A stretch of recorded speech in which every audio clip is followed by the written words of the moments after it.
All right, welcome to Plant Party. This session is about medicinal and edible plants, hosted by Texas Parks and Wildlife Department, Texas A&M AgriLife Extension Service, and USDA Natural Resources Conservation Service. Funding for this program is provided by the Renewable Resources Extension Act. Plant Party is a quarterly webinar series intended for advanced plant training and fun education. I'm Megan Clayton, professor and extension range specialist with Texas A&M AgriLife Extension Service. My co-hosts are Tim Sigmund, the private lands program leader for Texas Parks and Wildlife Department, and Charles Kniper, state resources conservationist with USDA Natural Resources Conservation Service. Today we have 25 wonderful door prizes that will be given away, and I'd like to thank our sponsors, Bamert Seed, Bear Crop Science, Native American Seed, Pogue Agri-Partners, Renewable Resources, Extension Act, Texas Brigades, and USDA Natural Resources Conservation Service for donating these neat prizes. All right, I'm going to turn it over to you, Charles. All right, good morning. Thanks, Megan. Let's get some housekeeping out of the way. We're going to be moving very quickly through 5 presentations today. Please feel free to type your questions into the question and answer box at the bottom of the screen, and we will answer them privately to you through that box. We'll be sharing a link to the recorded webinar as soon as possible to all the registered participants, but not the actual presentation. So be sure to take your own notes as we go along. Tim? Thanks, Charles. Good morning, everyone. So our first presenter today is Dr. Wayne Henselka. Dr. Henselka holds 3 degrees in wildlife and fisheries sciences with a minor in range management from Texas A&M University. He has over 48 years of experience as a professor, extension range specialist, ranch manager, and consultant, working with students, ranchers, land managers, and agribusinesses in the U.S., Texas, and Mexico on rangeland, livestock, wildlife habitat issues, and other natural resource concerns. His emphasis has been on planning, implementing, and evaluating programs at the ranch level, primarily on the Rio Grande Plain and the coastal prairies of Texas. He currently works as a consultant, providing advice and services to industry, agencies, non-governmental organizations, and landowners and managers on issues pertaining to ranch and land management with a focus on ecological, social, and economic sustainability based on sound natural resource principles. His efforts have been recognized by the Society for Range Management, Texas AgriLife Extension, I'm going to mess this up, La Unión Ganadera Nacional de Mexico, and the Sociedad Mexicana de Pastizales, and NRCS. Dr. Henselka will be presenting twice today, but his first presentation is an introduction to ethnobotany and historic plant uses. Join me in welcoming him to the plant party, and Dr. Henselka, please take it away and kick off our plant party. Thanks, everybody. This is an exciting topic to be assigned. However, it's also a little bit of a quandary to cover 20,000 years in 15 minutes, but we're going to give it a try and hit the high points. We don't have time for a lot of specifics, but ethnobotany is the study of relationships between us, the humankind, and the plant world. It's reciprocal both ways, our uses, impact of cultures on the environment, impacts upon the vegetation that we have and our various activities. I like this picture because it shows a variety of things. The lower plants, the silverleaf nightshade, people learned early on that you could use the berries, even though it's a poisonous plant, to clabber milk in the making of acetato cheese. We've got seasoning in the way of the chili beans. We've got poultices and various medicines, as well as food and livestock food in the cactus. Wood for the fence, the mesquite in the background has got a variety of various uses as well. So we, over time, have made do with what we have. And obviously it deals with time and place. The people in East Texas had different resources from those in the Panhandle. And so things evolved differently. The optimal foraging theory, dealing with what's available, of course, but also the cultural aspects of why and why not it might have been used how much time and effort went into it, the economy of nutrition, etc., as well as the actual just there may be other alternatives available. So let's go back a long ways to 15,000 years ago in Texas. And we know that during this Pleistocene age, megafauna was the main food item. Men had developed spears with wooden shafts to hunt the megafauna. But we also know that there were warmer months of the year, and seasonally there's a scant historic knowledge and archaeological knowledge of plants because they don't fossilize well. And but there is some indications that roots, berries, fruits, nuts, etc., were used and stored to some extent for the colder times. Of course, 11,000 years ago, the end of the Pleistocene, megafauna extinction, the advent of the Holocene, climate became more like today. Although primarily still hunters, they became more gatherers and foragers. This time frame in the archaic, about 6,000 years ago, became known as the carbohydrate revolution. That's where we started picking up earth ovens and roasting pits, and the archaeological record shifted dramatically from a hunting artifact zone into the era with burnt charcoal and plant remains and so forth in the archaeological record. This was also the time weapons started and tools started changing. Throwing sticks became replacing spears as a tool for bringing down big game, but also roots. In this case, the use of prickly pear tunas going to the tuna fields and then migrating back to pecan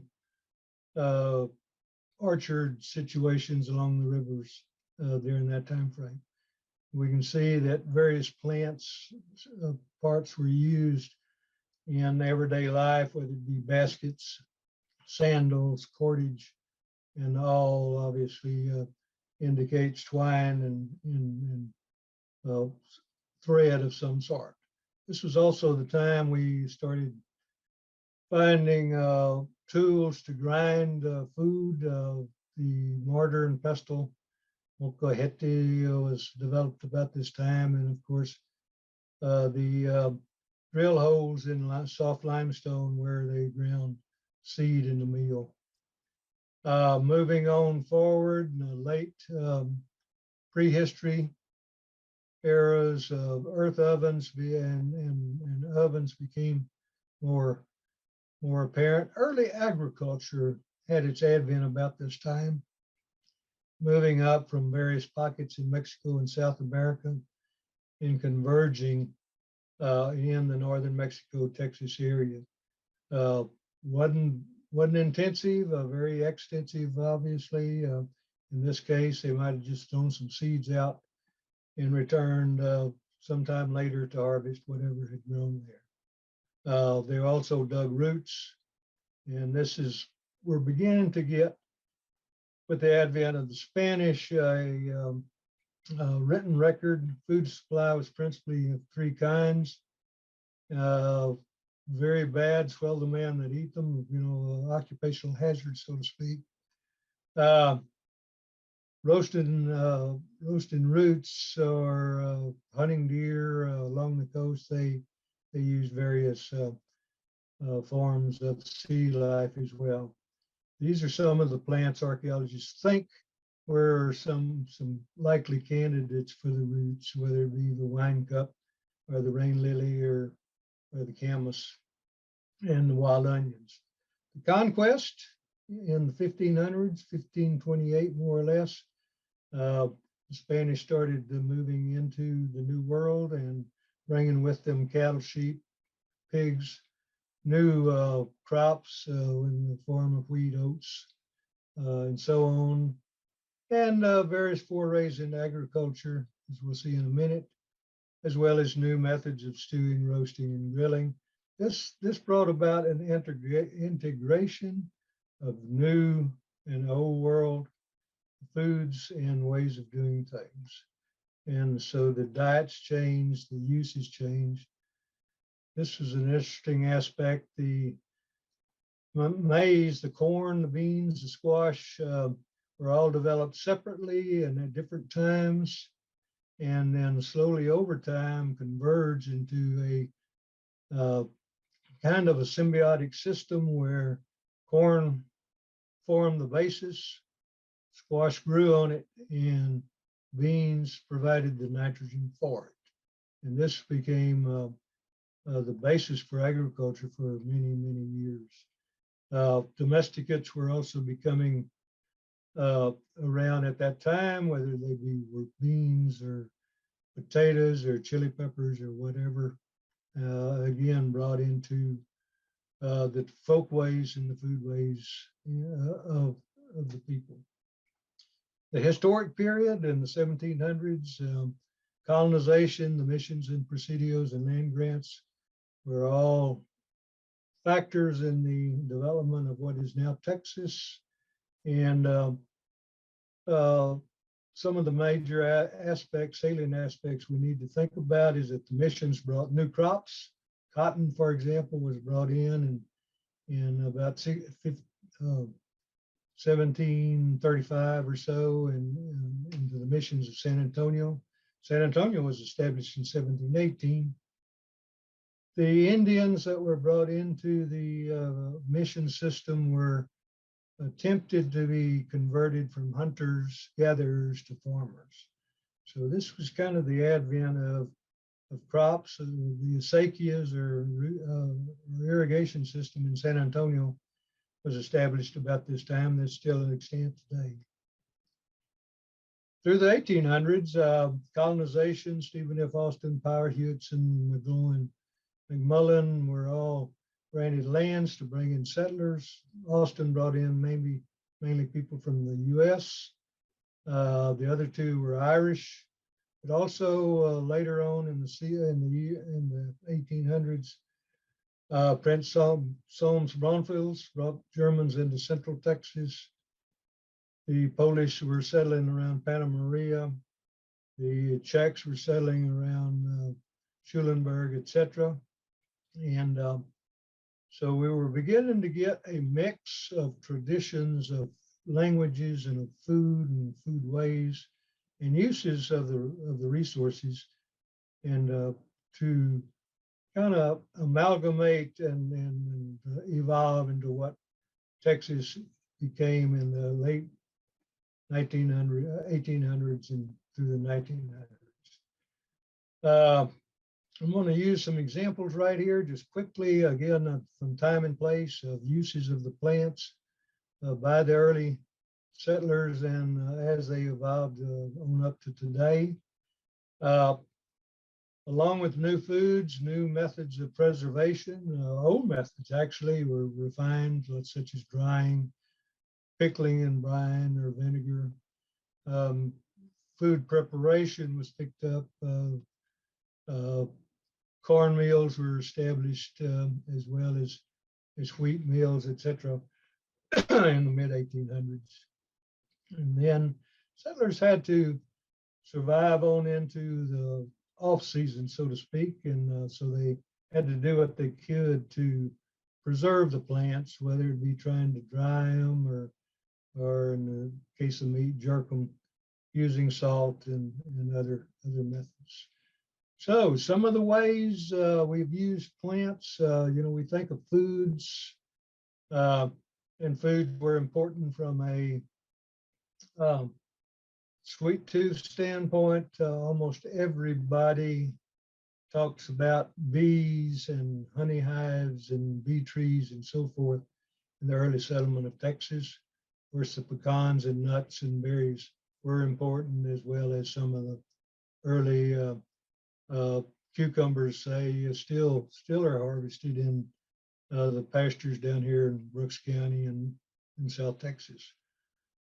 Mankind being what their characteristics, dealing with food and refreshment as well as drink. Learned quickly that the agave was a really good source for alcoholic spirits, as well as grapes and so forth. Early folk in Texas couldn't do without their coffee.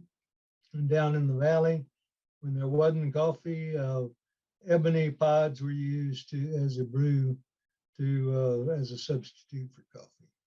Medicinal, we got a speaker to speak about medicine here in a few minutes, but the green areas of Texas provided a variety of medicinal type plants for lots of ailments and uses for man as well as beast. In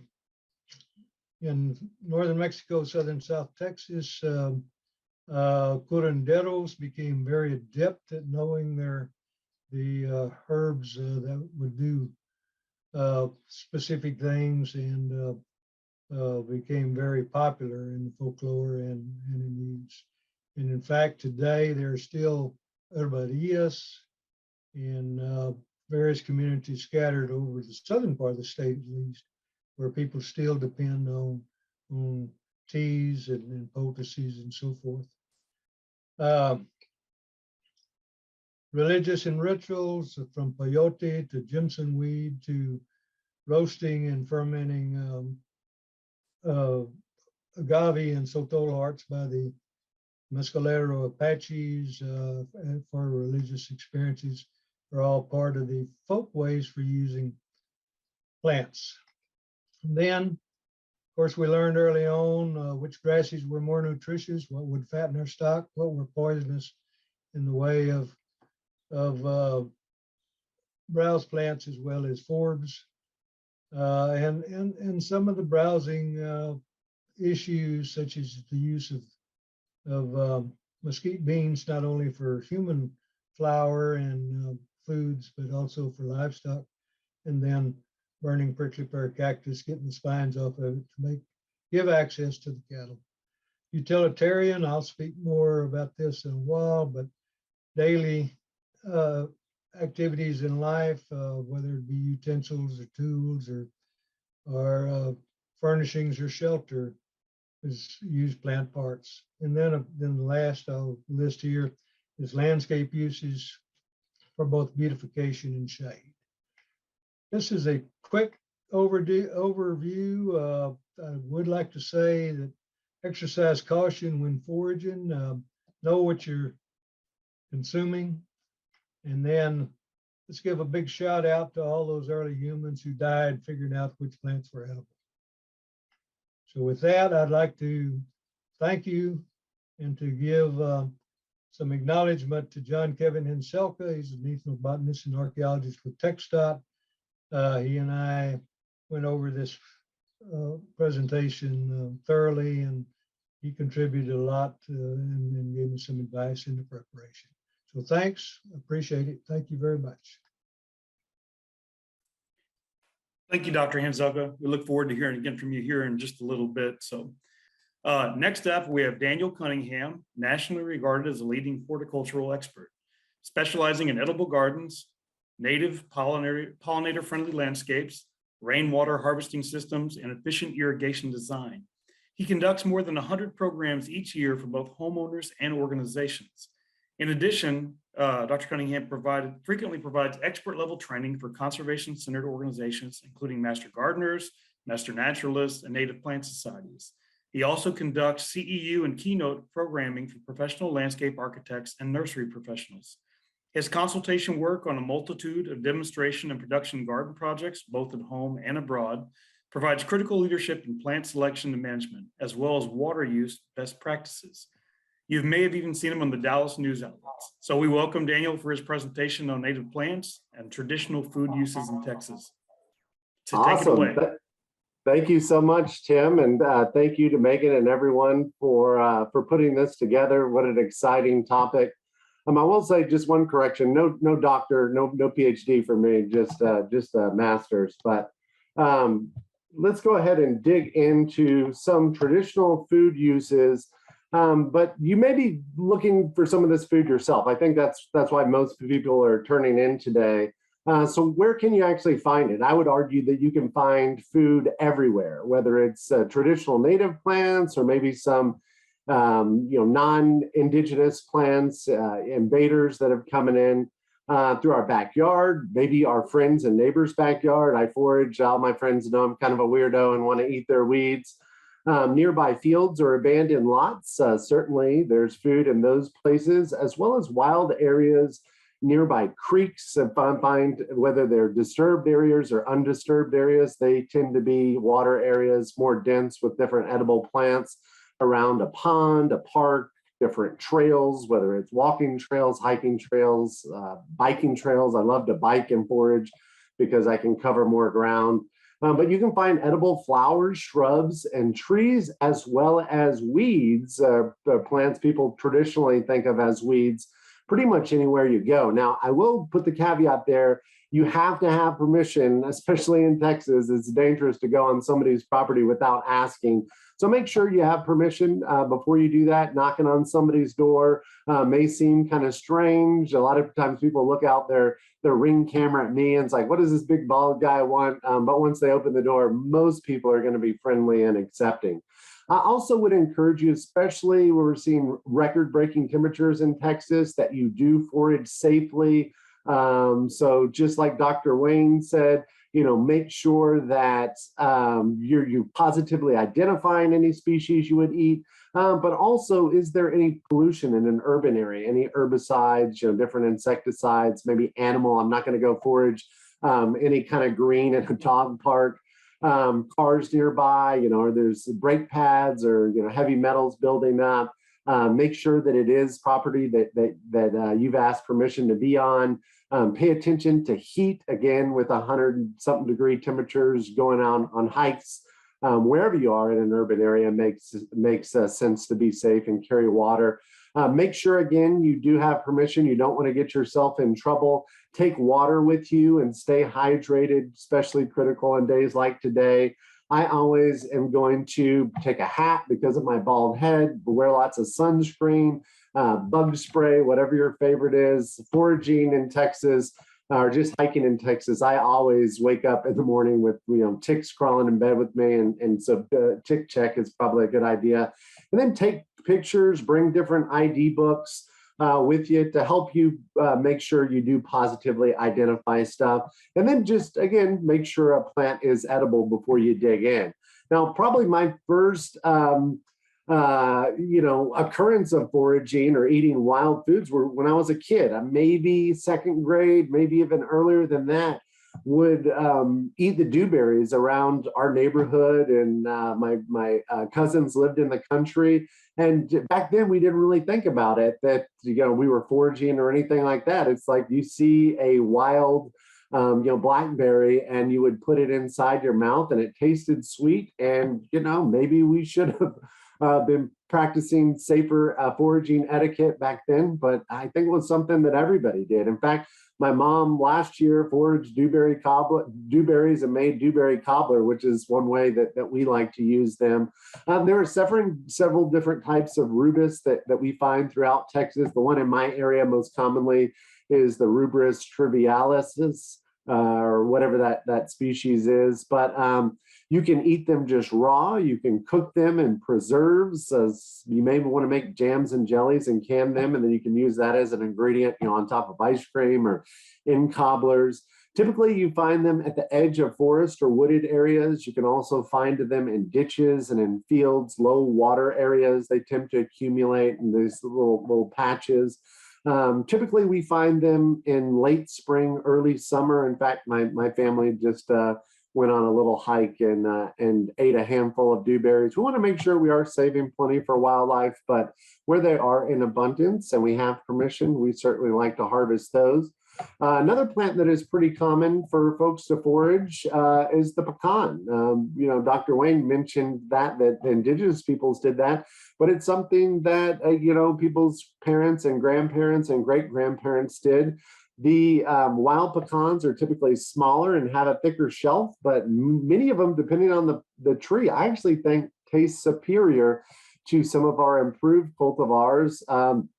We find those, different forests. So the blackland forest here up in north central Texas, you can also find them in different urban areas that are kind of wild along creeks, field edges. Typically, they're going to be ready in the fall. And if you can beat the squirrels to some of them, you can eat them raw or cooked. You could roast them and salt them, whatever you want to do. I actually have made beers using them, like a pecan brown ale, which is great. There's another nut that grows in Texas in our urban areas, and that is the black walnut or Juglans nigra. Again, just like the pecan, we're going to eat the fruit there, raw or cooked. Typically going to find that in forest or fields in the fall. You'll notice in the summer, it kind of looks maybe like a lime. They grow in pairs on the tree. And if you mark those trees and you come back in a few months, you will see the fruit that has turned black. And what you want to do is get on the inside of that, just like harvesting a pecan. There's all different great YouTube videos and resources, and people have all these ingenious ways to get the meat out of the nut there. It is a tough nut to crack. People will drive their cars over it. People will use traditional pecan nutcrackers. I like the shotgun approach, or just using a hammer works. It's a little bit harder to get into, but I think that it's worth it. I do think these have superior flavor in my book to pecans. To me, it tastes like a cross between a pecan and a pine nut, but something fun to eat. The American persimmon is also a favorite of mine, or Diospyros virginiana. Loosely translated, Diospyros means food of the gods. And if you've ever eaten one not completely ripe, well, that's a mistake you're only going to make once. But if you let them soften to the stage where they're softer than a ripe banana, they're so delicious. Honey and custard and maybe some citrus, very bright, rich flavors, but you can eat them raw. Don't let people tell you can, or that you have to wait till a freeze for these to be edible. I harvest these at the end of August, and I am fine if people want to tell you have to wait till a freeze to eat them, because that means I can go out and forage these by myself and don't have to worry about other people gleaning them from my places. But we make jams and jellies. We put them through a food mill. And primarily I want to keep the skin out of there, because many times the skin can be very, very tannic. And then we'll make jams and jellies from them. And around Thanksgiving, we'll put them in something called persimmon pudding, which is more just like a wet bread. One of the recipes I use is over 120 years old. So this is something folks have been eating for a long time. And they're ripe about the time that we get into Thanksgiving, but can ripen for us here in North Central Texas in late summer. Dr. Wayne also showed that indigenous people ate the honey mesquite, and that's something that I like to take advantage of. I wrote an article for the Dallas Morning News that talks about my favorite recipes and how to identify the best tasting ones and how to make flour from it. But you can also eat the young leaves if you're so inclined. The seed pod's really the edible part. If you split it open, it's the pulp around the seed, and inside the pod, that's the sweetest part if you're eating it fresh.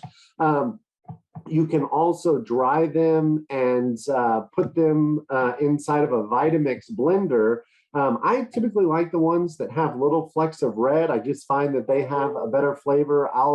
Some trees tend to be more bitter. Some trees tend to be more sweet. So you may just want to eat a few from the tree and see, hey, this one tastes pretty good, before you dig in and start making flour. Hopefully the audio here is not too loud for y'all, but this is me putting them in my Vitamix, just pulsing those down. Then I'll run them. I have a series of sifters, and I'll sift out the larger ones and put them back in the Vitamix.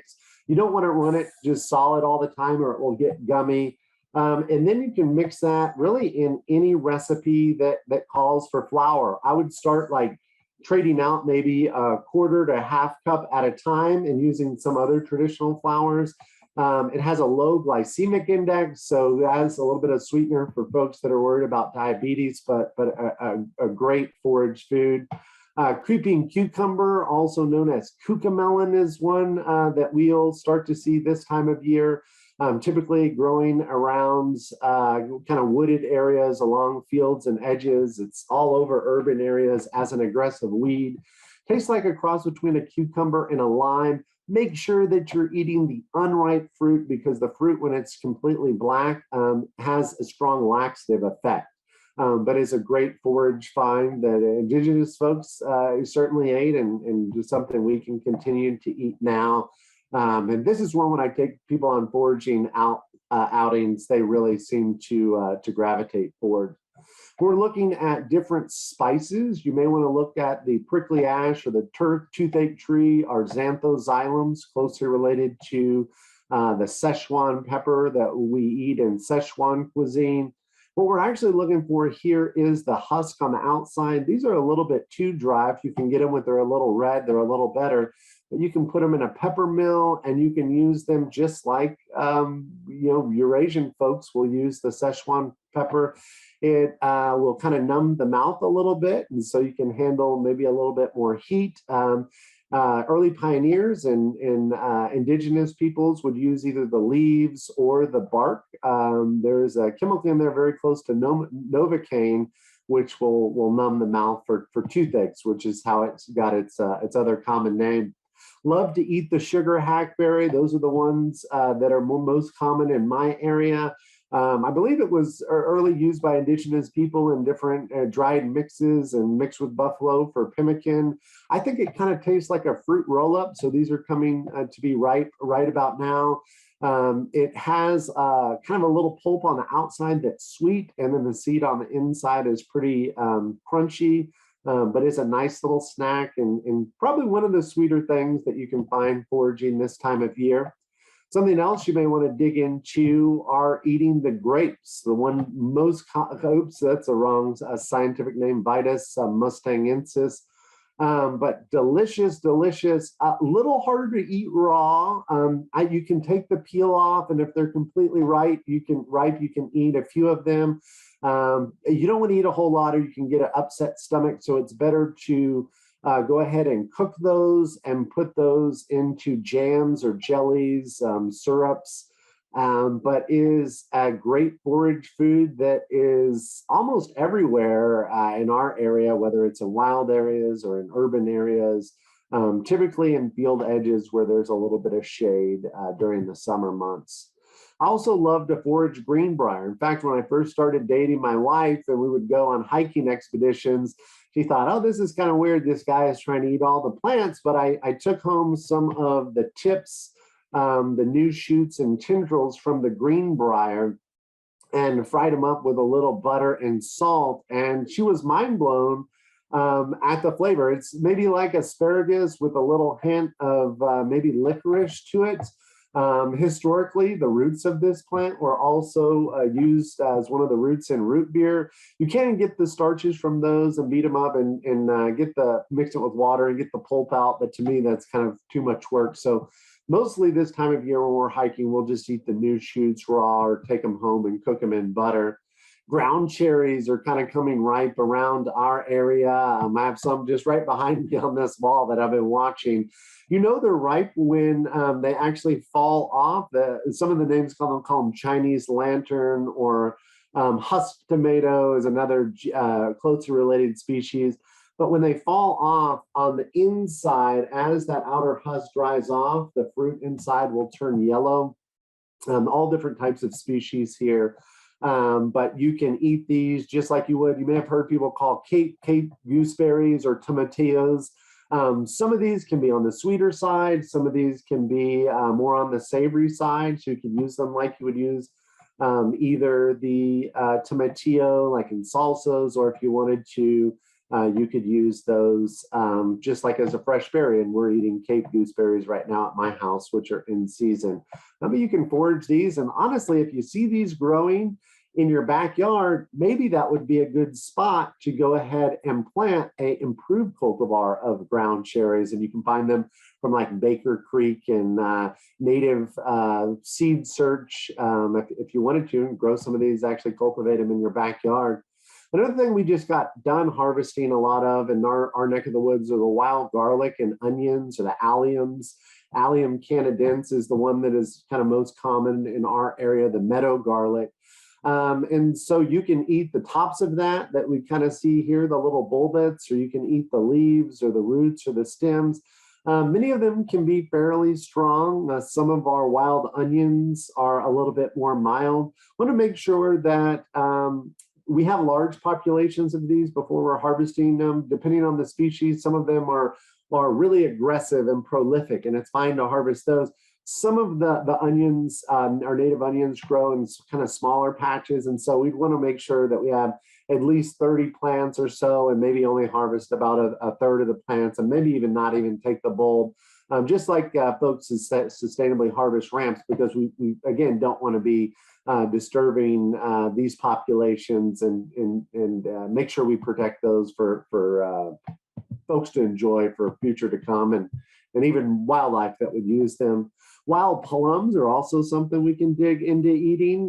So whether it's our Chickasaw plums or sandhill plums, or I like the Mexican plums that grow in our area, both as a wild species and naturalized areas, but a lot of people use it as a landscape tree. In fact, I have one of these in my front yard. But you can eat the fruit raw. People will always argue again with these that they're not good for fresh eating. I find that that's baloney. I will pick these when they're as ripe as they can, when they start getting a little bit soft. And then I'll just put them on my counter. Maybe I'll put them in a box or put them in a paper sack for a couple days. And they sweeten up. And I'm eating these right now at my house. They're delicious for us if you after ripen them a little bit. If you don't want to wait, you could use them in jams or jellies. Also, I harvested some of these, were a little past their prime, and they were a little mealy. And so I just turned those into vinegar. Very easy, adding some yeast, a little bit of alcohol to them, vodka or some stronger grain alcohol, and make some of the best vinegar I've ever had in my life. So with the spoiled fruit, you can actually get something to harvest. And into summer and fall is when you usually see those coming ripe, although different times depending on different species and where you find them. The prickly pear cactus, of course, you can eat the pads, you can eat the tunas, you can eat the flowers. You can even cultivate these. I have some spineless prickly pear, a hybris putia growing in my landscape.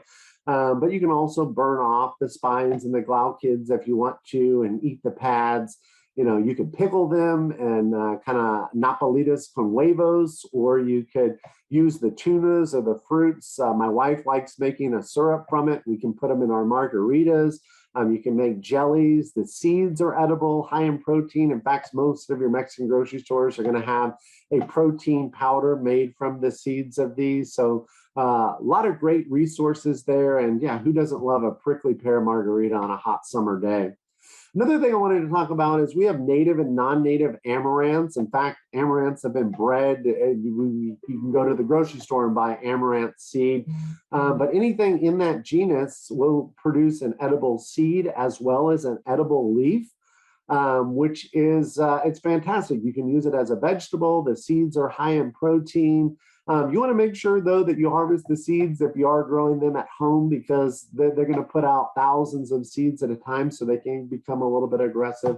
But there are improved cultivars. Again, there are native cultivars. These will grow all over fields and urban areas, wild, but the leaves eat any way you would eat spinach. I like frying them with bacon grease and maybe a little truffle salt. But the seeds you can cook in water just like you would, traditional amaranth. There's also non-native species that we can find in wild areas. And of course, we know the bastard cabbage, a close relative of broccoli, is taking over roadsides. And roadsides in Texas, you can actually harvest the vegetation above the ground. So you could harvest the leaves, the flowers on this, or even the pods. I've made the pods are a little spicier, kind of like cross between horseradish and mustard. You can throw those in a salad to give a little kick. The flowers you could throw to a salad. They taste kind of broccoli-like. And then the leaves you could cook, like any of the leaves that you would eat on brassicas, like cabbage or kale or collard greens. So you may want to blanch them a little first if they're older and bitter, or just add some other less bitter greens to them, maybe a little bit of citrus or a little sorrel to them. But there's edible plants all around us. Again, just as in kind of conclusion here, want to make sure that you positively identified a plant. Many of these plants have have toxic lookalikes. Always refer to the botanical name when you're identifying something. Get a book or some type of foraging resource. This is Delana Toll's Edible Useful Plants of Texas and the Southwest. I got this in high school. It was my first kind of made me explore into edible wild foods. Also, Mark Merriweather Bordenbruggen, who you're going to hear from next, just has a fantastic website. Folks across the U.S. use it. Foragingtexas.com. You can also find his books there, and he's got a new one out that we're super excited about. There's also Green Dean, who has a great website, Eat the Weeds. I rely on that website as well. Also, just pay attention to your surroundings. Know that heavy traffic, there could be potential for heavy metals. We want to make sure that we are eating and respecting our bodies, and we're not, causing any damage eating forage foods.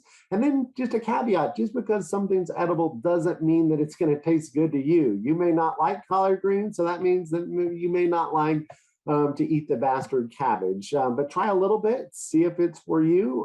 I'll tell you, I'm a pretty adventurous eater, and so I really only forage the stuff that tastes good to me, and the other stuff we kind of leave alone. But again, make sure that you 100% have identified a plant before you put it in your mouth, and make sure that it hasn't been sprayed with any chemicals or pesticides. But that, I think, is my time, and we look forward to hearing from the other presenters. Great. Thank you so much, Daniel. That was great. Now I'm really hungry. We will be hearing from him again in a bit, so I'll turn it over to you, Tim. All right. Thanks, Megan. All right. Next, we have the author of the Door Prize Foraging books we just gave away, Dr. Mark Merriweather Bordenbruggen, here to speak about current medicinal purposes for native plants. Mark has been a forager all of his life and does spend his evenings and weekends teaching foraging classes, but he's actually a research chemist by trade. I'm going to turn it over to you, Doctor, and his presentation is Current Medicinal Purposes of Native Plants. All right, thank you. It's great to be here. It's exciting to see how many people are interested in wild edible plants and medicinal plants, though as a foraging instructor for the last 20 years, it actually doesn't surprise me that much, especially in the current economic climate.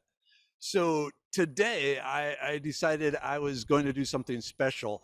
And when I'm in my classes, there are 3 trees that when I mention, everyone goes, "Oh, I hate that tree." And it's like, oh, that's because you don't understand this tree and how amazing it is.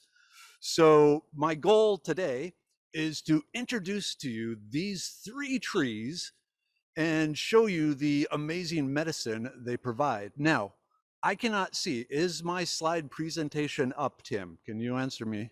Yes, it is. Good medicine Okay, from good, native good, trees. good, good. So one of the things I want to do before we start this, though, is in light of the topic today, I do want to just remind people that Texas does have some very specific laws on foraging, and basically it boils down to no. So there are only a few locations, public locations, that you can forage here in Texas, and the sun is coming out. You are allowed to harvest along roadsides, like Daniel said. You are allowed to harvest 1 gallon of mushrooms per day for private use from the national forests, not the national parks, not the natural historic sites, but the national forests. So it's the Sam Houston, the Davy Crockett, the Angelina, and the Sabine National Forest. You are allowed to harvest 1 gallon of mushrooms per person per day. And then down in the Big Thicket National Preserve, you are allowed, currently the superintendent there does allow harvesting 1 pint of berries per person per day. Everywhere else, state parks, city parks, bike paths, stuff like that. If if you get caught foraging there, the fines start at $500 and can go up to $2,100. So keep that in mind. Really, you are limited to private property. And even with the private property, you do need the owner's permission. Okay, that out of the way. Good medicine from hated trees. Like I said, there are 3 trees that when I mention, people go, I hate that tree. They are the hackberry. Who hates hackberry? Lots of people hate hackberry.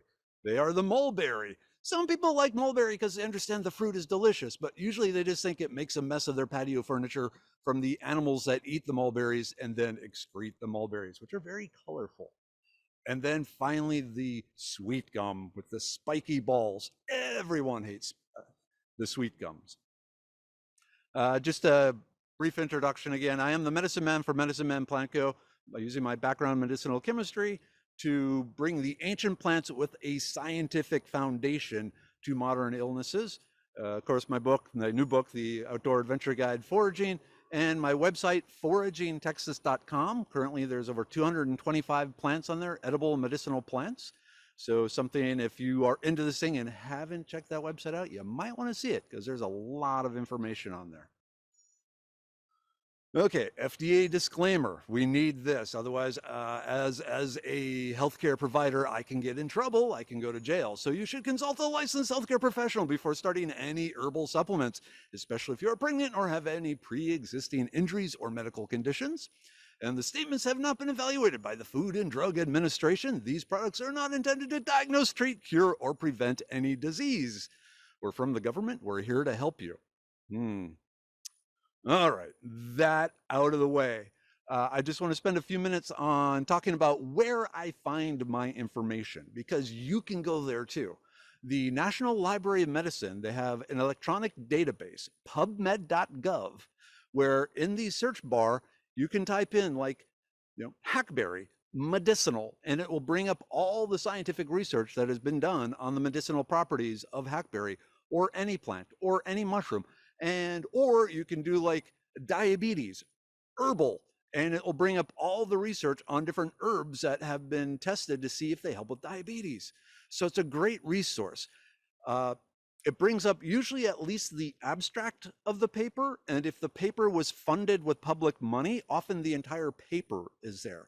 So you can actually dig down into the nitty-gritty science of what the researchers did, what the results were, how statistically significant the facts were, or the results were. So a great resource, pubmed.gov. So check it out. All right, hackberry. This is a very common tree found all over Texas, from East Texas out into West Texas, down in the Big Bend area and all this sort of stuff. It's a very, very recognizable tree with its warty skin. And if you look at the bark, the warts actually form like plates. It almost looks like a topographical map or an eroded hillside where you can actually see the levels of sedimentation. In the fall, it's covered with the red berries. As Daniel mentioned, the red berries, delicious, hard. You don't just throw them in your mouth and eat them. It's better to grind them up first. But it's also a messy tree. People that have the hackberry in the yards, they don't like it. The wood is weak, so every time the wind blows, branches are falling off, leaves are falling off, twigs are falling off, the whole tree is falling over, things like that. It's a short-lived tree. In the scheme of trees, an old and ancient hackberry might reach 30 years. So if you're one of the few that still lives in the house that you bought 30 years ago and there were some hackberries in it, and hurricane season is coming up, you might have a problem there. Also, it produces a very dense root system. This root system can get places you don't want roots. It can start lifting sidewalks, it can start digging into the foundation, it can start getting into your plumbing or your sprinkler system or stuff like that. And so it just, it's bad for the structural features that us humans really like. Finally, it has lots of babies. The plant, if you look back, it's just covered with thousands, probably tens of thousands of seeds. Each one is very fertile, and once it hits the ground, it goes, hey, I'm going to be a tree. And suddenly when you're mowing the lawn, you have all these little saplings coming up around your hackberry that are just waiting to destroy the blade on your lawnmower. So people hate this tree, which is sad. Because this tree is good medicine, easy to use medicine, and very important medicine. So in the twigs and the leaves, there have been found some antioxidants that work to protect you. Whoops, sorry. And in particular, the nervous system. So if you take the twigs and the leaves, make a tea out of it, you have particular antioxidants in the combination that help protect the nervous system from inflammation damage and other corrosive chemical type stuff. If you've heard of free radicals, and I'll talk a little bit more about free radicals when I get down to just the leaves and the anti-cancer. But the twigs and leaves are a great protective drink for your nervous system. The leaves have an extra added level of anti-cancer flavonoids. These are an antioxidant. And the best way to think of antioxidants is, I'm going to tap into the success of the Marvel movies here and say Captain America. So if you remember in the first Captain America movie, before Captain America was Captain America, the guy testing him threw a grenade down and all the other soldiers ran, and Steve Rogers threw himself on the hand grenade to protect everyone else. So that's what the antioxidants do. They are throwing themselves on the free radical hand grenades that are floating around in your body, just waiting to latch onto and destroy something. In particular, the free radicals, there are quite a few that are not designed, but are chemically perfectly built to bind to DNA and damage the DNA. If you're lucky, it damages the DNA so much that the cell dies. If you're unlucky, it damages the part of the DNA that controls the programmed cell death of that cell. And so the cell goes, hey, I am now immortal. And when it splits, we are now immortal, and so on, and so on, and so on. Cancer. So a tea from the hackberry leaves helps prevent that free radical from attacking the DNA. Pretty cool. Not bad for a junk tree. If you are harvesting these leaves, the best time to do it is in the late winter when they first start appearing, all the way into really like Father's Day. So this coming Sunday. After that, the leaves are starting to get pretty beat up. They're getting kind of ragged. If you think of a leaf as a chemical plant, like a chemical factory, which is what they are, they're taking sunlight and carbon dioxide and making all sorts of cool molecules. As they get older, some of that equipment breaks down. And so the leaves have to focus more on very specific molecules rather than all these wonderful, great molecules that they can make. And so usually they start focusing on the chemicals that are required for making the seeds. So after June 1st, the medicinal antioxidant properties of the leaves and the twigs starts to drop dramatically. So you still have a few days to gather them up, dry them, steep them in hot water, you got tea. All right, next one, the mulberry. And we're just coming off mulberry season. I love mulberry. It's helped me get through grad school.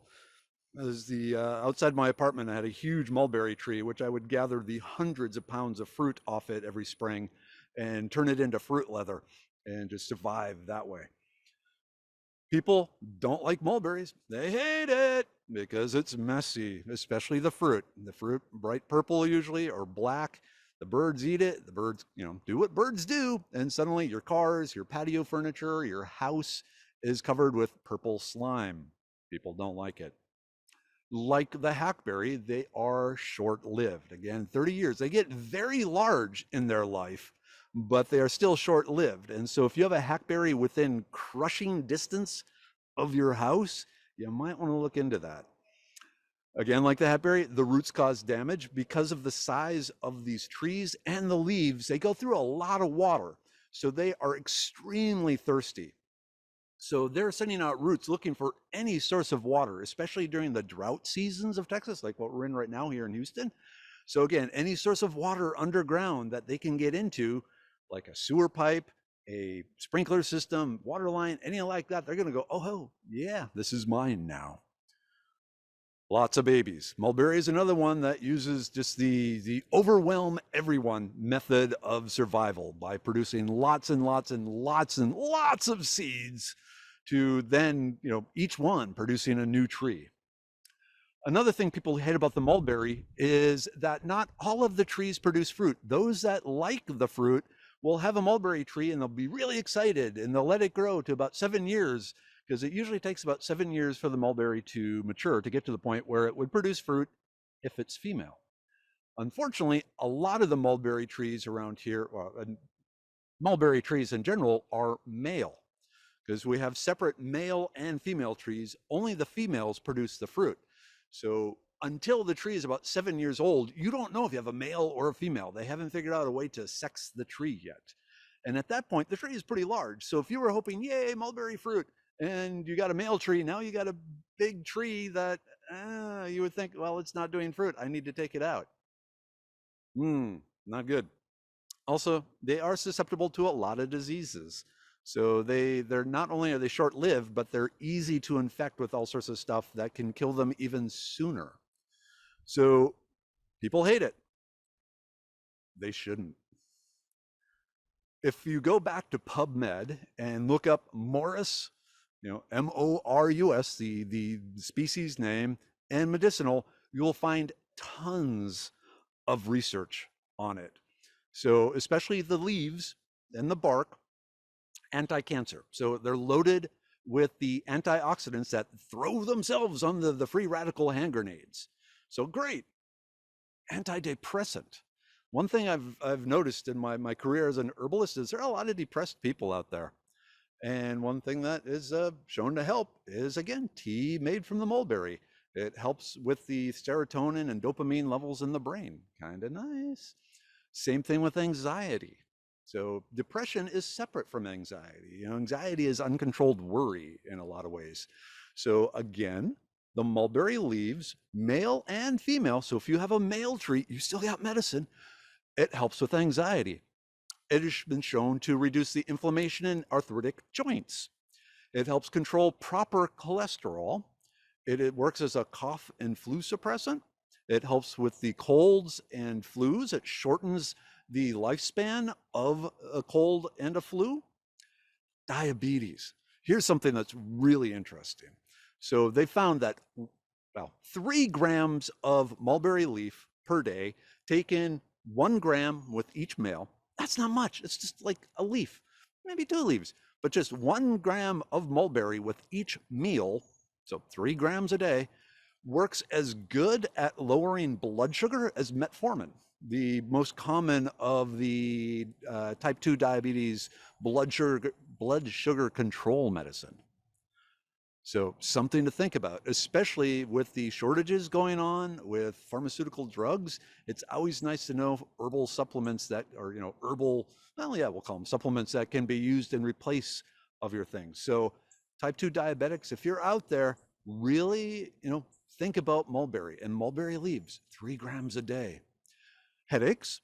So it helps with headaches. Not so much migraines though. Migraines are their own beast, and there's like 50 different causes of migraines.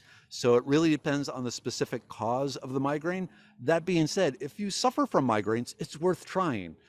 A tablespoon of dried mulberry leaf in a cup of hot water, away you go. Give it a shot. High blood pressure. It's another thing that's very, very common nowadays is people have high blood pressure. I'll tell you one thing though, not only will the leaves help with the high blood pressure, but just going outside and harvesting the leaves will help with your high blood pressure. They've shown over and over, just being exposed to nature has a dramatic and really good effect on blood pressure. So just go outside, just, let gathering food be your medicine. Improved cognition. So again, helping work in the brain on all sorts of different levels and mechanisms, just help you stay focused on task, problem solving, memory, recall, that sort of thing. Very important.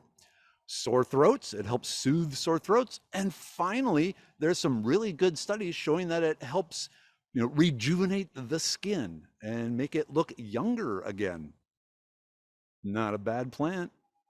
Maybe maybe you want to stop hating it. Okay, We're good. All right. I really should have paid attention to how much time I have. Last one, the sweetgum tree. I don't know anyone who has this in their yard before they've talked to me that liked this tree. In particular, the spiky balls that it produces are just painful to step on. They go flying out of your lawnmower and bounce across the houses and break windows, and people just go, the sweetgum. I will tell you, as wood goes, it's a terrible, like firewood. If you were going to cut down the sweetgum, you can't even really split it to make it into firewood, because one of the unusual characteristics of the sweetgum is as it grows, it twists. And so the fibers in the trunk are all spiral. So when you're trying to split it, it doesn't split. It just, yeah, it's terrible for firewood. It's terrible for woodcraft. Not a good plant. A lot of people just absolutely hate it. And I guess I should have had this up here. Again, messy, it drops those balls, the roots cause damage. It's, again, a kind of a weak wood, so the branches fall. People hate this tree. They shouldn't. Nope. All right. I'm going to focus on the resin of the sweetgum. So the sap, as you can see here, if you cut a sweetgum tree, it oozes this amber-like thick viscous fluid. This has amazing medicinal properties. Again, all of these have been scientifically supported. The usual way of accessing them is just taking the resin, dissolving it in alcohol, usually 80 to 100 proof brandy, vodka, something like that, make a tincture of it, and take about a teaspoon a day. Now, it does take gathering a lot of resins to make an appreciable amount of this tincture. The easiest way to do that is you want to find a fairly large sweetgum. So you want it to be more than 12 inches in diameter, and you make a series of V-shaped cuts on the south side of the hill, or the south side of the tree. The reason you put it on the south side is because there the bark, or sorry, the tree will be warmer on that side, and so the resin will be somewhat softer, and so it flows better. So just, the heat helps the resin come out. This resin is designed to protect the tree. It's part of the tree's immune system. People forget plants have immune systems just like everyone else does. Everything is trying to fight the viruses, the bacteria, the fungi. Just to go sideways for a second, one of the really interesting problems with growing plants in space is without gravity, apparently it seems that plants turn off their immune system. We don't know why. It's been a problem though. Anyway, back to what we're talking about. So the sweetgum resin, antimicrobial. That makes sense because its purpose is to seal over the wounds and protect bacteria from getting into the tree. Antiviral, same sort of thing. Plants are susceptible to different plant viruses. Probably in high school you learn about the tobacco mosaic virus and things like that. A lot of the citrus trees around here are attacked by a canker, a viral canker.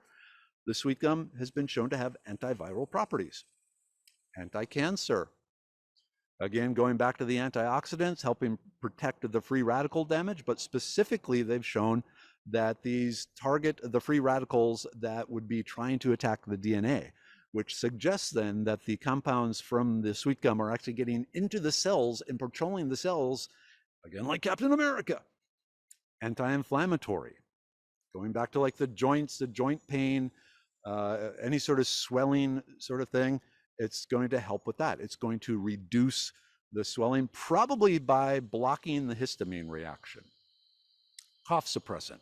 If you're making a cough suppressant, you might want to, instead of doing a tincture, you probably want to do like an infused honey or lemon added to it too, because if you just use straight alcohol with this in there, you're going to get some, a little bit of the burning from the alcohol. So if you can use a honey to get more of a soothing effect, like a honey tea with the resin in it works better as a cough suppressant.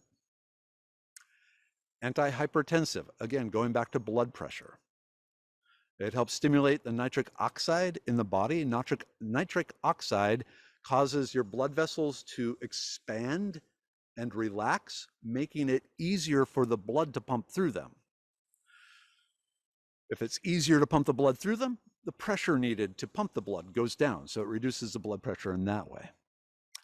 Anticoagulant. This is something that's could be good, could be bad, depending on what's going on in your life. So if you're susceptible to clots or strokes or things like that, they may have you on blood thinners to help just make sure you don't get a clot, you don't get a plug in the blood. So it helps with that. On the downside, especially if you're going in for surgery, they recommend stopping taking the Sweetgum resin about 2 weeks before any sort of surgery or operation or anything that will involve bleeding, because it does make it somewhat harder to stop the bleeding. Stimulates wound healing. This is great. So the resin applied as a poultice, usually again, you mix water with it to dissolve it into a paste. I try and aim for about the thickness of toothpaste. Applied to a wound, left on the wound for about 10 minutes, 3 times a day. It helps stimulate the healing properties of the tissue around that wound. So it speeds up the healing process. This is particularly good for, again, going back to diabetics, where they have slow to heal wounds, especially like on their feet, where the wounds are just not healing because of circulation issues and other reduced healing abilities from diabetes. So applying the Sweetgum resin to those wounds helps stimulate the healing and helps speed up the healing. Meanwhile, you're taking the mulberry leaf to reduce the symptoms of diabetes. Pretty cool. Last one, liver repair. So I will tell you right now, modern life is not good for your liver. And so we suffer a lot of problems, and it's been shown, again, scientific studies, not just on rats, but even on people, that the compounds in the Sweetgum, in the resin, help stimulate and repair the liver. Pretty useful, especially for anyone, like I said, living in this modern life. It really is an amazing tree. Okay, at this point, that's my presentation. Hopefully I've opened your eyes some to the medicinal properties of just these 3 trees, like I said, that people hate, but there's so much more out there. All right, back to you, Tim. All right, excellent presentation there. Very entertaining. Appreciate all the great information. And just so our presenters know, there's lots of questions in the question and answer box based off your presentations that you can click on and answer one by one if you choose to. We would really appreciate that. And so now moving to our next presentation with Dr. Henselka, who we heard from earlier. This one will be the utilitarian uses of native plants. And we are pleased to have him back for us one more time. Dr. Henselka, the floor is yours. Thank you so much. We've talked about medicine and we've talked about food, and these are the things we think mostly about in our relationship with plants over the years. We were also looking at the uses of native plants, and then, of course, new crops as they came along, and get to thinking about how plants have impacted our lives over the years, and from a utilitarian standpoint. And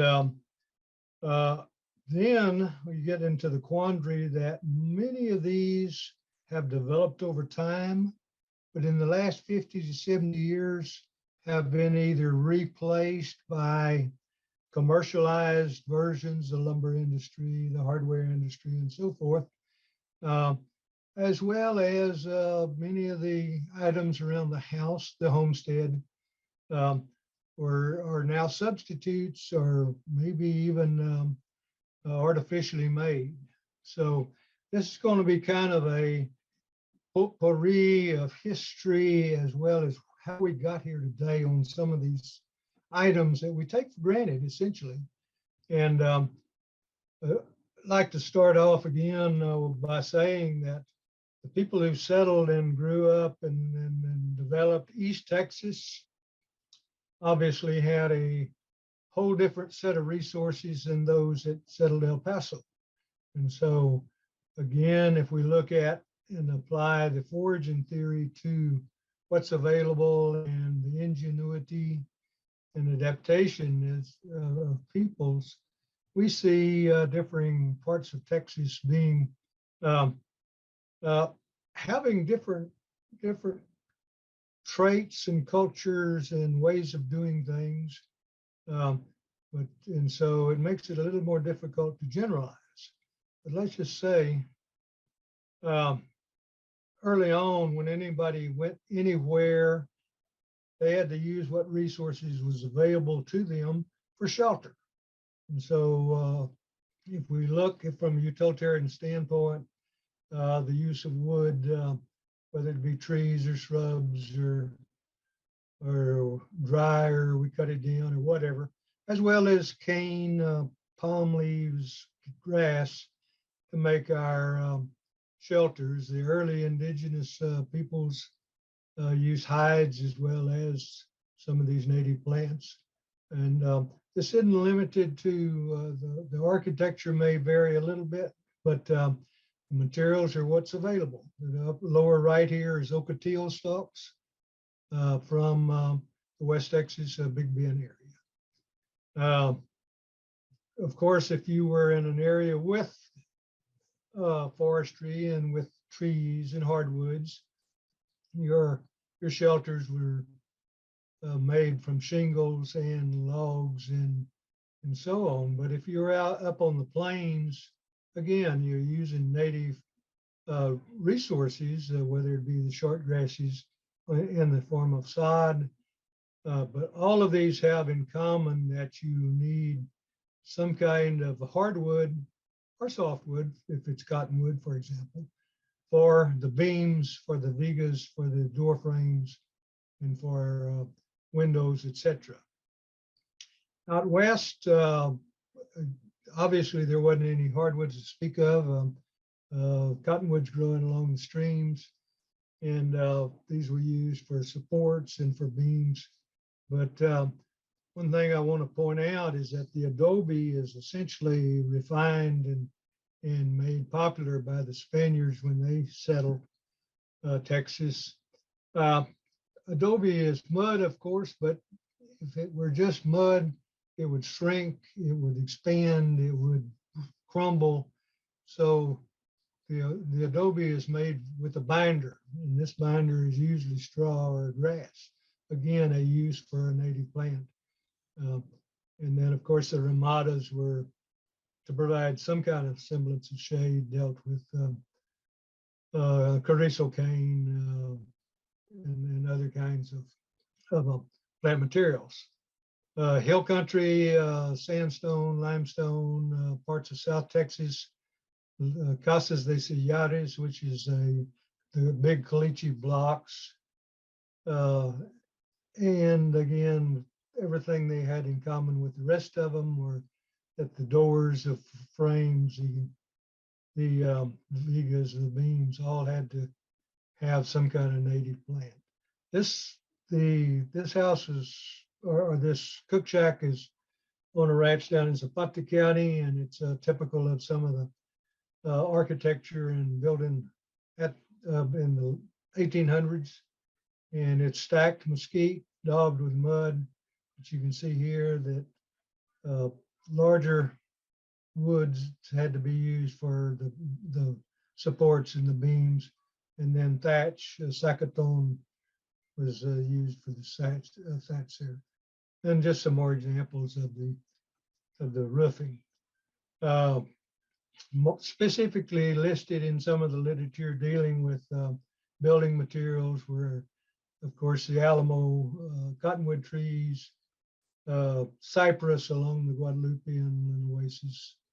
The last speaker talked about hackberries. Hackberry was used in a variety of ways, both as a building material and in other uses. A friend posted this the other day from the Davis Mountains. It's alligator juniper, cut down decades ago, probably to go for a beam or some kind of support in a house in the Davis Mountains. Live oak, ebony, and Naqua, all of them with larger trunks and used in that regard.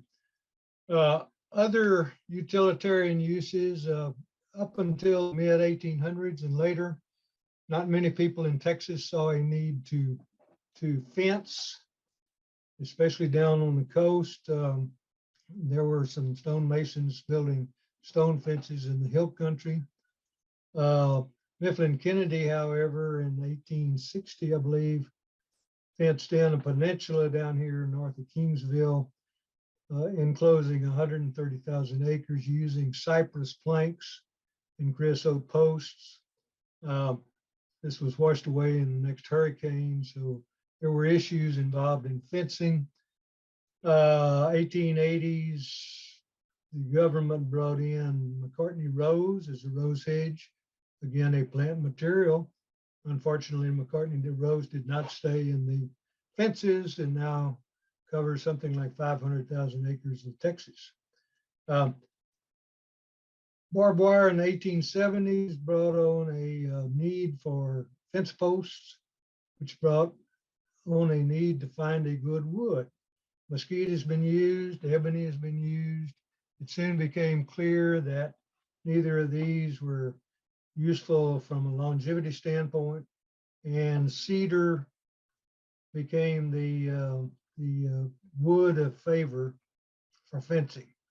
And whether it be the corner posts or the cedar staves and posts along the way, this enjoyed a boom in the second part of the 1800s. Concurrently, in the 1850s and 60s, the railroads were moving west, and a big demand for cross ties. Many hardwoods were used, but again, cedar became, and creosoted wood became in high demand. And about the same time, the telegraph was being pushed west, and a large demand for telegraph poles were also came into favor. This brought on an industry in Central Texas that not many people know about, and what is of great interest. After the Civil War, there was a migration of folks from Appalachian Mountains into Central Texas, west and north of what is now Austin, and lived very just a sustainable lives, hunting, fishing, making charcoal, etc. With the advent of the railroads, of the telephone and telegraph demand, these people turned to cedar chopping. And this, I'd highly recommend this book for a look at cultural adaptations in Texas. The cedar choppers' heyday lasted about 100 years, essentially still in existence, but mainly really diminishing by the 1960s. They provided many of the, from the resources of the Edwards Plateau, many of the wood that was in demand for fences and posts. Other uses that people over the ages have needed and still do actually is for cordage, whether it be ropes, twine, tie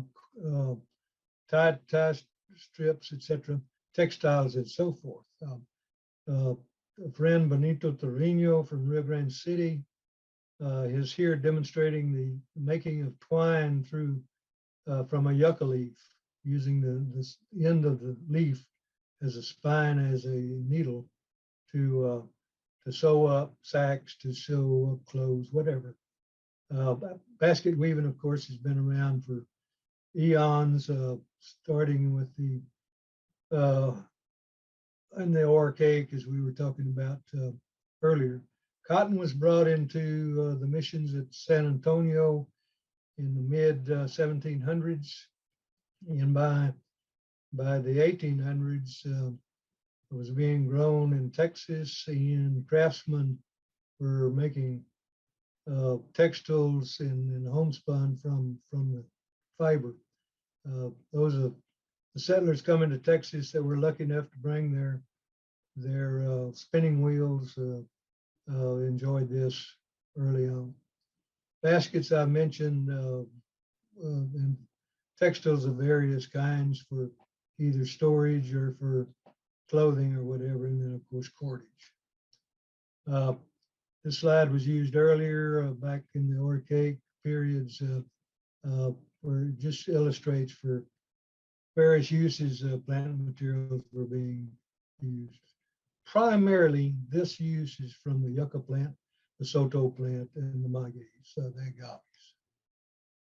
Furniture, tools, equipment, utensils.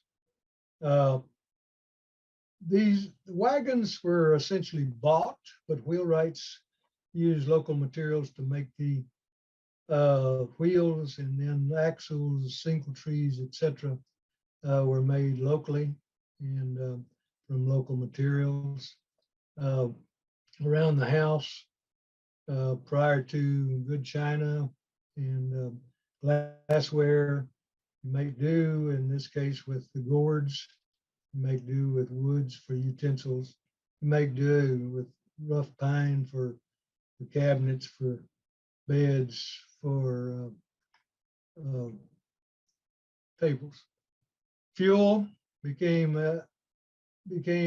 important quickly to know what plants to put in the fire, whether you had a smoky fire or a hard hot fire, a mesquite, when available at the time. It was one of the favorites. Oak, of course, but in some cases you want fragrance. In that case, you had pinon pines out west, cedar in the hill country, ebony down south. And today we still have the industries of charcoal and the use of various woods for charcoal. This particular picture is called torchwood. The early settlers learned pretty quick to start kindling easily. Torchwood is quickly flammable, provides the spark needed to start your fire. And then, of course, in most cases, in the hearth and other uses, the fire was banked overnight, so they didn't have to start it every time. Various amenities of life we take for granted. We go down to the drugstore today to buy certain things, or the grocery store, or even the convenience store. But people quickly, instead of using a plain homespun, learned that the Texas persimmon provided a black dye. Jatropha or leather stem provided a red dye from its roots. Colorine could be soaked in the red color teased out of the seeds. And then agarito has got a yellow, and Brazil has a blue. So various plants having different qualities and characteristics. We learned pretty quick that there are some uses such as dyes for them. Of interest, not necessarily a plant product per se, but a plant parasite, cochineal. According to historical records, cochineal was royal red and more highly praised than silver or gold by some of the Spanish, taking it back to the royalty. And so an industry sprung up. There's still industries in Mexico where you can grow the cochineal bug, and when you mash it, it's full of red dye, and you refine that and use it for dyeing purposes. Native, you see this white on these pads, that's cochineal. There's a bug inside that little web. Another industry that became really important in World War I along the Upper Rio Grande in the Big Bend area was wax. The Candelilla wax industry employed the local population in cutting the wax, taking it to plants. This is down in what is now Big Bend National Park, where they boil the wax plants, extracted the wax from it and from the leaves, and then dried it into cakes, sent for later refinement. There is still a need and a use for Candelilla wax. And various people, especially in the northern Mexico across the river from Big Bend National Park, still have wax camps. And then in this case, after they extracted the wax, he used the wax plant for his home. All right. Amenities we kind of take for granted today is soap. We make lye soap, of course, when we slaughter our animals, but at the same time, they learn pretty quick that the berries from the western soapberry has about 40% saponins and will lather up and perform the chore of cleaning your clothes when washed. This is the berries are what's important. And then, of course, it was learned pretty quick that the roots from the yucca plant was also had soap properties as does the guayacán, both the bark, the roots, and the fruits. And then lastly, one of the amenities that we again have used other things today for is tannins. And a large industry through the 1800s dealt with the stripping of the bark from oak trees, extracting the tannins from them, and using the tannins in the tanning industry. And from a home industry standpoint, people learn pretty quickly to take their deer hides or cow hides or whatever, and they can make their leather through the use of tannins. This is a quick overview, but it's just, I hope it serves to make you think a little bit about how we have had to use plants prior to pharmacies, convenience stores, food stores, etc., and some of the roles it played in our lives. So thank you again. I appreciate your opportunity to make this presentation. Dr. Henselka, it's our honor to have you on today, and I appreciate you volunteering your time to share your knowledge with us. So I'm going to turn it back over to Charles. Thanks, Megan. All right, we're ready to get our last presentation started. We're happy to welcome back Daniel Cunningham to talk about creating a native food forest. So take it away, Daniel. All right, thank you, sir. So, one of the challenges we talked about with foraging and Mark reiterated is you're limited into these places where you can forage, not able to forage in state parks. We have been allowed to forage in some local parks here with permission, but if you don't have permission in your area, where can you forage? Well, maybe you actually want to forage in your own backyard.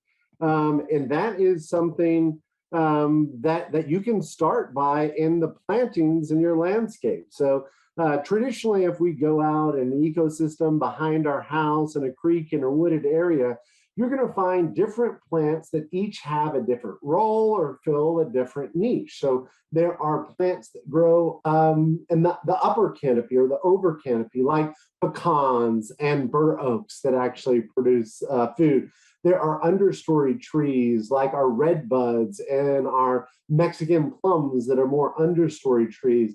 There are vines like we talked about the greenbrier or the different grapes. There are plants that we can pick up and eat the root. There are plants that are more herbaceous and they're ground covers.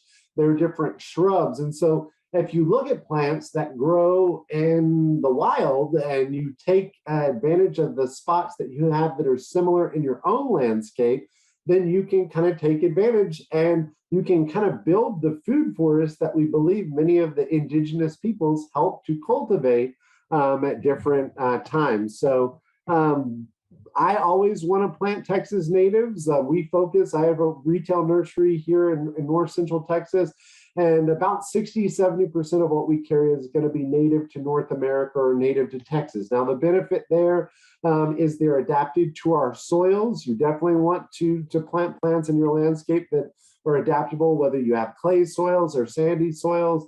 You also want to make sure that they're adaptable to our extreme weather. So most native plants are going to be adaptable to the heat and the drought and the freezing temperatures, but a plant that's native to Houston may not be at home if you live in El Paso, or a plant that grows well in DFW may not be the best plant for growing around Austin. So we do want to make sure that we use local ecotypes and regionally adapted species as much as possible. We also like the benefit is they're going to be heat and drought tolerant. So where, I'm watering, I've got like a harvester peaches out there that I'm having to water kind of frequently, but the Mexican plums beside them, a closely related prunus, are doing pretty good on their own. Now, the other benefits is that they are going to provide food and shelter, not only for us, but for native bees, butterflies, and birds. And coming to the nursery every day and being greeted by the wildlife that is abundant here is pretty special. And, I always like to grow more food than I can eat. And so that allows me more food for the wildlife. Now, I will tell you, there was 3 crows that last week in 15 minutes were taking a lot of my Santa Rosa plums, and I had to put a stop to it. They're all kind of, I have 13 fruit trees in my front yard. It's a side yard between the side street and the garage. And so I was the big crazy person with going to literally shake a stick at them. But you can try and grow more than they can eat. Now, additionally, planting native species in your landscape is going to help save you time and money. You're not going to have to use as many pesticides and fertilizers. So it really makes a lot of sense from a lot of different standpoints holistically. Now, one plant you may want to consider growing in your landscape that not only looks great, but also has some edible benefit is the Yaupon holly, that you can make a tea from the leaves. Very common, landscape plant traditionally. I like the weeping form. In fact, there was a study that showed that the weeping form has more caffeine in it than the traditional forms, but they come in microns, 2 feet to dwarf 3 foot by 3 feet to kind of small tree forms on there. Don't really want to eat the berries, but you can use the leaves to make a tea from, more of like a green tea or a black tea. And if you visit Foraging Texas, Mark's website, you can find a recipe on how to do that. But it is something that many local businesses, at least 3 that I know of, have taken advantage of, and they actually have a tea that's similar to the South American yerba mate, but you can actually buy at Central Market and Whole Foods and local grocers. So if you didn't actually want to, you're a little bit nervous about making your own Yaupon holly tea, well, you could actually just buy some store-bought version. Another plant we have for sale just behind me is the wax myrtle. And this comes in a tree form or it comes in a shrub form, works well in full sun to full shade conditions. The leaves can be used as a seasoning. So any way that you would use a bay leaf, so to season soups or stews. But that's something that has also historically been used to season different crab boils and shrimp boils, with the other common name being Cajun oregano. And then as an aside, some folks have historically used the wax on the berries to make candle, and a species indigenous to the Northeast who actually may have burned a bayberry candle, which is America, a close relative. Redbuds, which we have Texas redbuds and Eastern redbuds indigenous to our state. Great landscape tree for full sun to full shade conditions. You can eat the buds and the flowers as well as the young pods. And I will say, for the most part, the young pods are just tender enough for a few days, and you can cook those and eat them, and they're relative of the pea, so it tastes very similar. But I love putting the flowers inside salads, and really have a nice fresh pea-like, when I say pea, like vegetable pea-like taste, which is very pleasant. In the spring is when we would be seeing the flowers on there, which are the most tasty part. And then now some of the pods are available in our area.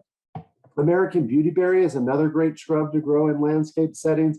Gets about 3 to 4 feet high and wide, these long arching branches that give rise to a magenta berry in kind of summer into fall. I find that the flavor on these vary quite a bit. If you're picking them when they are fully ripe, they can get more sweet. If they're not quite ripe, it's a little bit more mealy and kind of floral tasting. I would imagine it's similar to rosewater. Rosewater used to be something at the turn of the century that was used a lot. In fact, a lot of different cultures use roses for flavoring. So to me, it's very floral, similar to that. My wife and I like to, from the ones in our backyard, make jellies and syrups. And really our syrups are just our jellies that, that don't set. So sometimes I have a little bit trouble doing this. Make sure that if you're using a recipe for American beautyberry jelly, that you're either using the liquid pectin or the dry pectin. One of those you want to apply before, one you would apply later in the recipe. So just make sure that your jelly actually sets. But in kind of, situations where it hasn't set, I've used it for a syrup on cocktails, and it's great too. There's also a white version of our Calicarpa americana. And to me, the berries on that one taste more like vanilla, but can be more subtly sweet there. And we grow both versions in our backyard, lots of them. Hibiscus that we can grow here locally in sun and shade spots is the terse cap, or Malvaviscus arboreus. The flowers are edible. I pull them from the sepal and eat them, and they're kind of crunchy and refreshing, a little mucilaginous, but cucumber-like. You can also soak them in like a simple syrup, and then put them like on a martini glass for a cocktail, which is really nice. People use these inside of different like a quiche or any type of kind of breakfast egg dish. You could float those on top if you wanted. And then in the fall, you're going to get the Turk's apples. I think that these are sweetest once they've got a little bit wrinkly, so the darker red, and they'll just wrinkle a tad, but find them very great to eat. And in fact, you can eat them fresh, or some people will use them to make jellies as well. Autumn sage is another great shrub for a landscape setting. They come in a variety of different colors. There's some hybrid versions with the Salvia microphylla, but I like to eat the flowers on those as well. Again, pull them from the calyx. You can eat the bottom of it, very, very sweet where the nectar is. You can throw them on salads. You can put them in cocktails. Of course, my wife and I like to do that as well. And you can eat the leaves on there. You wouldn't want to eat them fresh, but use them like you would sage. Some folks like to mix them in black beans to kind of give like an herbally season or flavor to them. But autumn sage for full sun to parched sun conditions is a great semi-evergreen in our area, subshrub. Liatris is also something edible. There are gay feathers. There's several different cultivars that are indigenous to Texas, depending on what ecoregion you live in. Now, we're not going out and foraging Liatris and digging it out. We wouldn't recommend that at all. But if you have some that are spreading in your landscape, you could dig those up. And historically, the corms have been used as kind of a start. So that may be something that you want to dig into more, and more information on how to use those Liatris for food. Again, you can find at foragingtexas.com. I mentioned Mexican plum in the other presentation, but it is really a great landscape tree. In fact, I think it is the best alternative for Bradford pear. I think we all know that Bradford pear is one of the most terrible landscape trees in America for its propensity to break, its stinky smelling flowers. But the Mexican plum is a great landscape tree for full sun, part shade conditions. It has beautiful white blooms in the spring. The blooms are actually edible. And then the fruit, like I mentioned, once you let it get completely ripe, I like to eat them fresh and really enjoy them. They're also a host plant for one of our swallowtail butterflies. So you can share the food there. And then any fruit you don't eat, then the wildlife gets to eat them. We have possums and raccoons and squirrels and birds and that get some of our fruit, and I'm perfectly fine with that because they are so prolific. Texas persimmon was already mentioned today, but another of our Diospyros Again, I don't know why, but online people say these aren't edible, these are disgusting. One of my undergraduate research projects was driving all around Texas and collecting data on wildflowers, and we did wildflower breeding projects. So Texas Tech used to pay me to drive around in a like 1994 Astro van, and we're constantly eating the perfectly ripe fruits on the Texas persimmon off of roadsides. And to me, they taste like a cross between chocolate and molasses. Delicious, delicious fruit. And of course, some of y'all may be familiar with Benny Simpson, who planted several of these in trials at Texas A&M AgriLife, my previous employer. And we actually have some for sale, both the males and the females, but a great tree. And I really enjoy the fruit. It has really cool exfoliating bark. The sumac, so we just got in order of some of our prairie flame leaf sumac. We have evergreen sumacs in stock. We have aromatic sumacs, smooth sumac, but we go out and harvest the fruits on these, the red berries, in kind of the end of the summer. And it's really the fine hairs on the outside of the fruit that have that citrusy type flavor. Historically, they were used to make a sumac aid that you could do. People have used them to make teas, seasonings like the Mediterranean seasoning, like you would put on hummus, sumac. And I actually made a lot of that last year and have been using it kind of throughout the season, foraging with some of our local chefs. You always want to harvest it just when it kind of becomes ripe and before we have a lot of heavy weather, which rainfall can kind of wash some of that off. But we have a prairie flame leaf sumac in my parents' landscape that maybe planted 10 years ago, which is great for harvesting a spice that you can use indoors. I also like lyre leaf sage. We sell lyre leaf sage, and I always warn people, it's a pretty aggressive native. Now, by definition, I would argue that a native plant can't be invasive, but this pushes its luck. It's pretty aggressive. But one way to control it is just by eating it. You can eat the young leaves in salads. Once they start to get a little kind of larger and tough, they have some spines, but you can cook it with bacon grease and butter, whatever. You can actually eat the flowers on those too. And if you don't want it to spread aggressively, you can hit it back with a weed eater right before those seeds form. Some people will use a pre-emergent or just mulch that area pretty heavily. But I don't mind putting this in a landscape setting. It does well in dense shade. It does well in spots where nothing else will grow. It does a great job working as a living mulch that is going to cover bare soils and stop erosion. Extremely drought tolerant, extremely easy to grow. There's a lot of good reasons to grow this plant. If you don't want to grow it, no pressure, don't grow it. But I will say it's had a home in each one of my landscapes over the past decade. Now, somebody asked a question about how to eat the fruit on the passion vine. I just eat the seed and the gel and everything, everything but the outer part of it.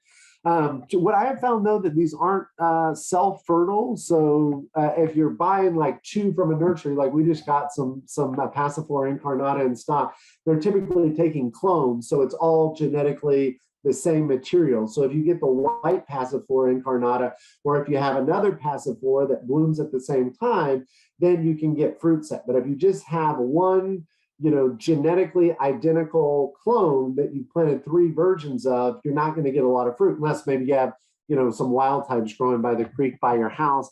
But produces a fruit in the fall that I think tastes great. I let them get a little bit wrinkly. So when they're puffed up like this version, they're not very sweet at all. But if you let them kind of wrinkle down a little bit, they're a lot sweeter and kind of more tropical. People make different custards using these, or just kind of eat them fresh. You can mix them into drinks if you want to. People also use the leaves for a bedtime tea that is kind of a natural, maybe not a sedative, but it will help you relax a little bit. In fact, you can go to most grocery stores and health food stores and you can find a tea. Again, more information on that at foragingtexas.com. That's just kind of a short list of many of the plants that we sell here at our nursery and plants that I personally have in my own landscape.